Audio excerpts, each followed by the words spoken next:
Hello dear student, দেখো আজ আমরা ক্লাস নম্বর দেখবো হচ্ছে 10। এর আগে আমরা 9টি ক্লাস দেখে নিয়েছি, প্রশ্ন উত্তর দেখে নিয়েছি 30টা। ঠিক আছে, আজ আমরা দেখবো হচ্ছে 31 নম্বর প্রশ্ন, ভারতীয় দর্শন সম্প্রদায় থেকে তোমাদের নিউ সিলেবাসের। ওকে, তো এগুলো যারা নোট করছো অবশ্যই ভালো করে বাড়িতে কিন্তু পড়ে নেবে। ঠিক আছে, দেখো প্রশ্ন নম্বর হচ্ছে 31 নম্বর প্রশ্ন দেখবো আমরা, আস্তিক অথচ বেদ স্বতন্ত্ররূপে গণ্য কোন সম্প্রদায়?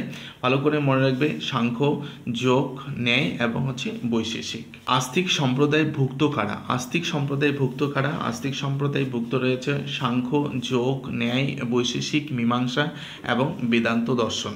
ওকে, এগুলো ভালো করে মনে রাখবে। তোমরা অনেকের মধ্যে একটা প্রশ্ন থাকতে পারে যে এক কথায় উত্তর আমাদের তো এবার পরীক্ষায় আসবে না, ঠিক কিনা? 4টে অপশনের মধ্যে তোমাকে সিলেক্ট করতে হবে যে কোনটি সঠিক উত্তর। এ বি সি ডি করে থাকবে, আমি তোমাদের ওগুলো প্র্যাকটিস করব, কিন্তু প্রশ্ন তো থাকবেই, সেই প্রশ্ন অনুযায়ী তার একটা সঠিক উত্তর থাকবে। আমি কিন্তু সেটাই তোমাদের করাচ্ছি, ঠিক আছে? তারপরে আমরা প্র্যাকটিস করব, যখন আমরা সিলেবাসটা মোটামুটি শেষ করে ফেলবো তোমাদের অবশ্যই প্র্যাকটিসের মধ্য দিয়ে দেখিয়ে দিব যে কীভাবে প্রশ্নগুলো তোমাদের এবার পরীক্ষায় আসবে, অর্থাৎ সেমিস্টার 1-এ। ওকে, তো সুতরাং এগুলো যে নোটগুলো তোমাদের আমরা দিচ্ছি এগুলো ভালো করে পড়ে রাখো, তাহলে এমসিকিউ সলভ করতে তোমার কোনো রকম অসুবিধে হবে না। ঠিক আছে, এর জন্য প্রশ্নটাকে কিন্তু ভালো করে পড়তে হবে, কারণ কিন্তু কতগুলো রিলেটেড প্রশ্ন রয়েছে কিন্তু তার উত্তরগুলো কিন্তু আলাদা রয়েছে, এটা কিন্তু মাথায় রাখতে হবে। তাহলে আমরা দেখলাম যে আস্তিক সম্প্রদায়ভুক্ত এই দর্শনগুলো হচ্ছে আস্তিক সম্প্রদায়ভুক্ত, ভালো করে মনে রাখবে। পৌরুষীয় শব্দের অর্থ কী? পুরুষের রচনা হচ্ছে পৌরুষীয় শব্দের অর্থ। ন্যায় দর্শনের পুরো পরিচয় কী রয়েছে? ন্যায় দর্শনের পুরো পরিচয় রয়েছে আস্তিক অথচ বেদ স্বতন্ত্র।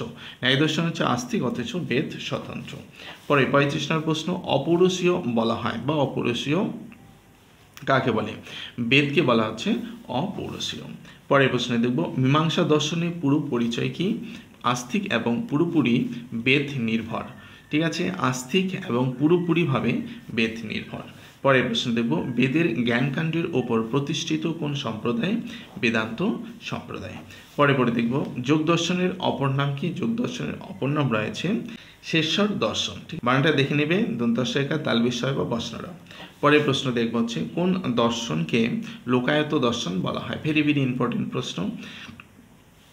চারবাক দর্শনকে বলা হচ্ছে লোকায়ত দর্শন, অথবা প্রশ্নটা ঘুরিয়ে আসতে পারে যে চারবাক দর্শনকে বলা হয়, সেখানে অনেকগুলো দেওয়া থাকলে এর মধ্যেই দেওয়া থাকলে কি লোকায়ত দর্শন। ঠিক আছে, প্রশ্নটা কিন্তু ঘুরিয়েও আসতে পারে।